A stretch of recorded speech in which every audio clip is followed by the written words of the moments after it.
In this video, I'm going to give my impression and thoughts on the Kharadron Overlords, the new Dwarden army to be released in April.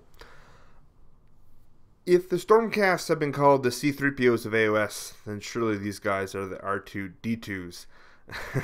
I mean that, of course, in jest. The army was unveiled by GW at the recent Gamma trade show and then promoted on the Warhammer community website. I've attached links to that site and the company video down below, which you can check out. Overall, I think the release of the Kharadron Overlords was a fairly well-kept secret on the part of GW. Certainly there were released portions of images or artwork of the models that made members of the overall community predict the release of a Dwarden airship.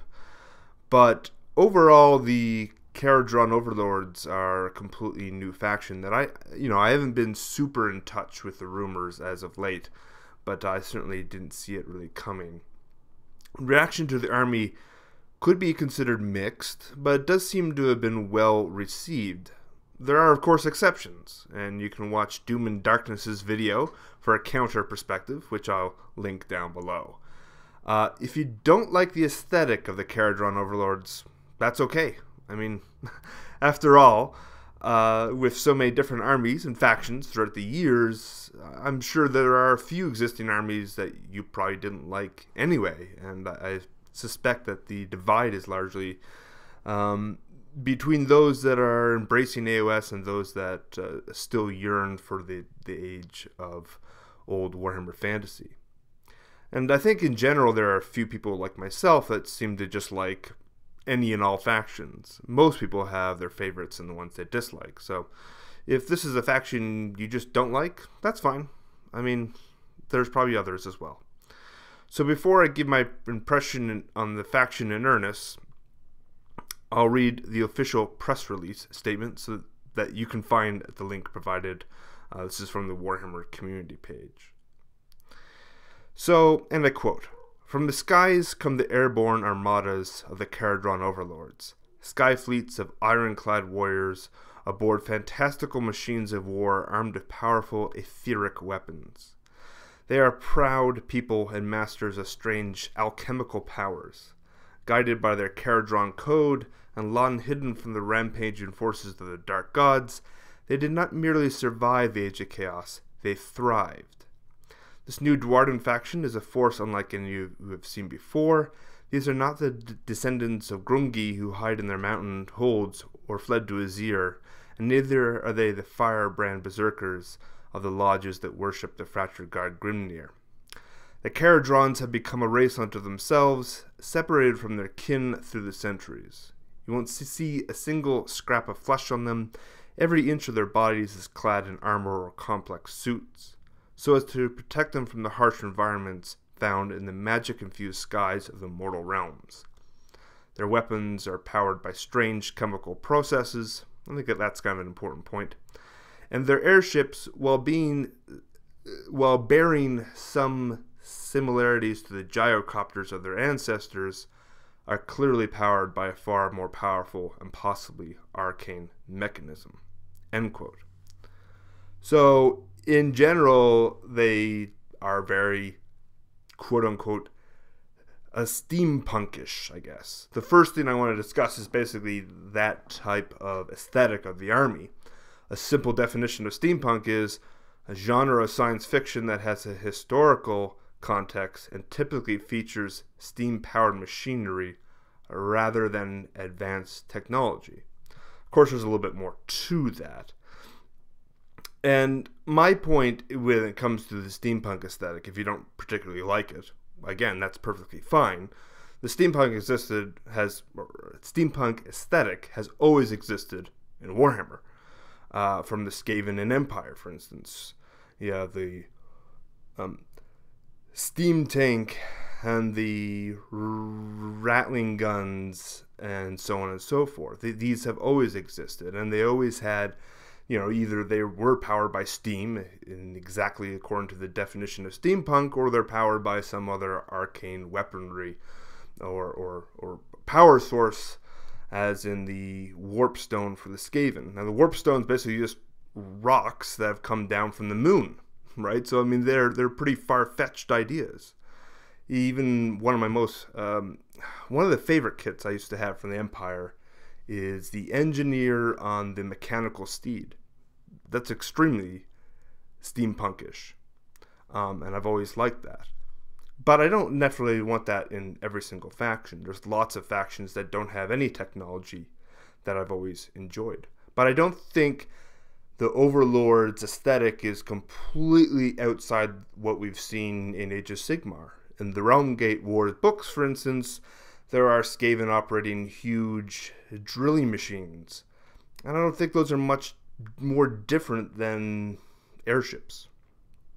Dwarves in general, even in old fantasy, always had a mixed aesthetic, combining old and new, right? So they had cannons, but they also had basically catapults as well.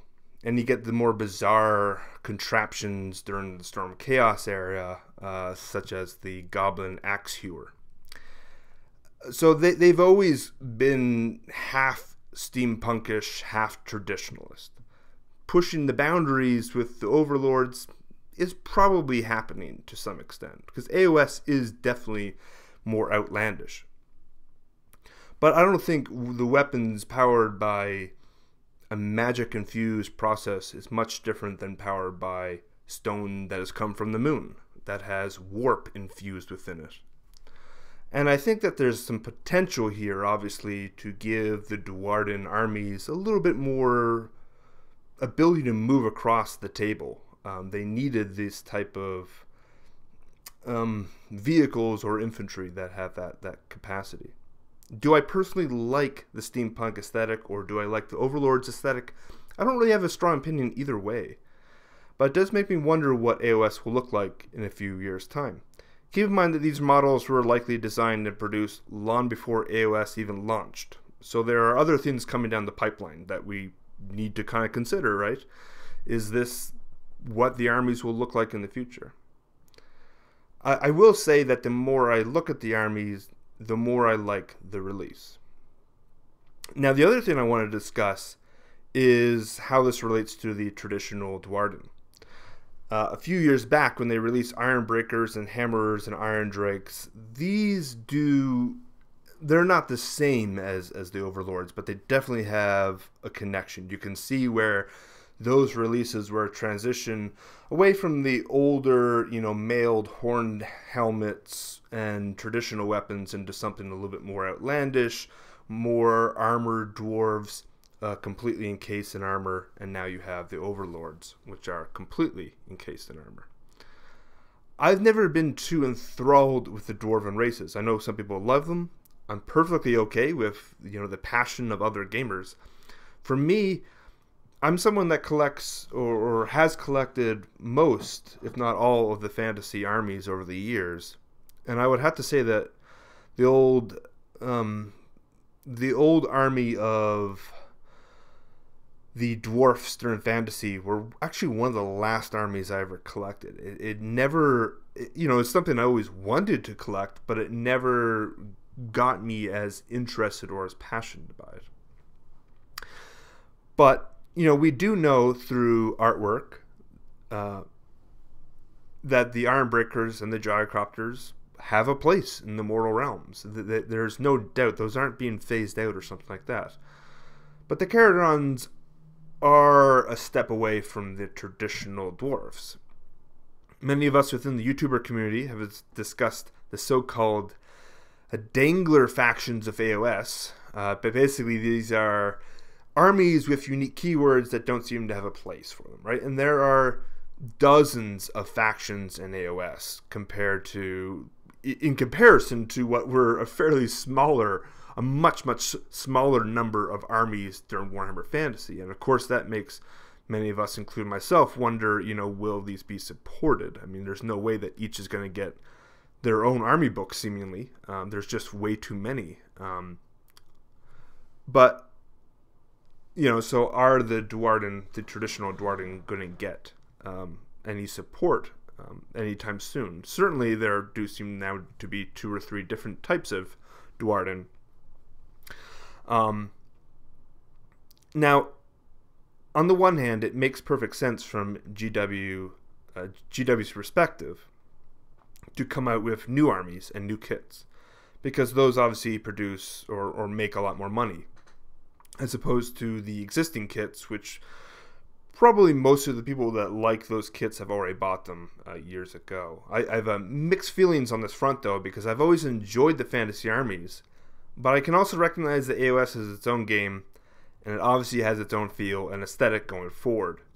The introduction of the Kharadron Overlords, in my opinion, seemingly out of the blue, no pun intended, really demonstrates the adaptability of the Mortal Realms. 40k always had the narrative ability to be expansive and unpredictable because of the vastness of the universe. When they introduced the Tau Empire, back in 2003 or so, no one really blinked an eye, right? Because you can always imagine multitudes of alien races at the extent of the Imperium of Man, and there's other races and aliens that they've talked about but never really fleshed out. There's so much space, right, to expand upon and to explore. The old world, as I've said before, very confined. It's all drawn on a map. It's very linear. It's very spaced out in terms of where things are on the world, and you could make up reasons why certain armies are in combat with one another, but it doesn't really make a lot of sense. The Mortal Realms in AOS have the similar advantage as 40k, as they're not confined within a determined geographic space. They too are strange, vast, and unpredictable, and they have the equivalent of warp travel by utilizing realm gates. In this context, the introduction of a new race is not surprising, and it should not come as a shock on the part of Games Workshop. To conclude, I think the Kharadron Overlords have promise, and over time they will be accepted like any other introduced army. It's true that some people will not like the look of the faction or the aesthetic direction of AOS in general, but others will embrace them and the game. And I honestly think AOS is continuing to be a larger and larger success. And if this type of aesthetic draws people away from other games, right? I think part of the strategy for AOS is to diversify. For too long, the people that played fantasy and 40k were a very small minority. And you're largely in camps.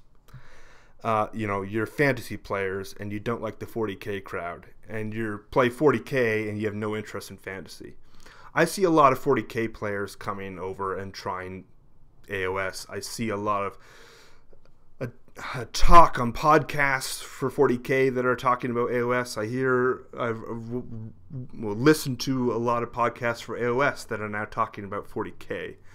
I think these types of releases, they're not going to be universal. They're not all going to look like this, but these types of looks that have the weaponry and the armor and so on and so forth, these are in some part designed to draw players across this boundary and make it more of a universal game. I always laugh when I hear Stormcast look like Space Marines. Because in my mind, 40k is based on a fantasy universe. All the races in 40k are derived from fantasy.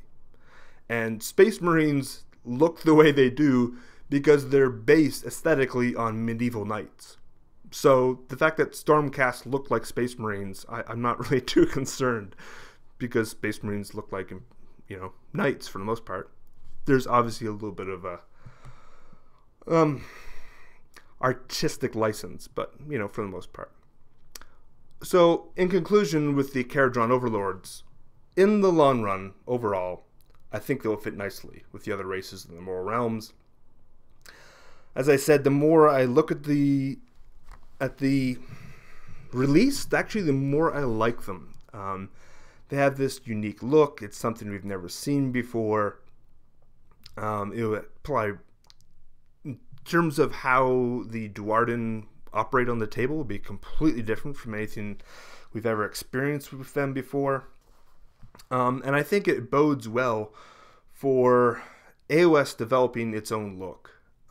Like I said, I love my old armies for Warhammer Fantasy. I don't intend on putting them on eBay and selling them off. I fully intend on having them rebased and playing them in AOS.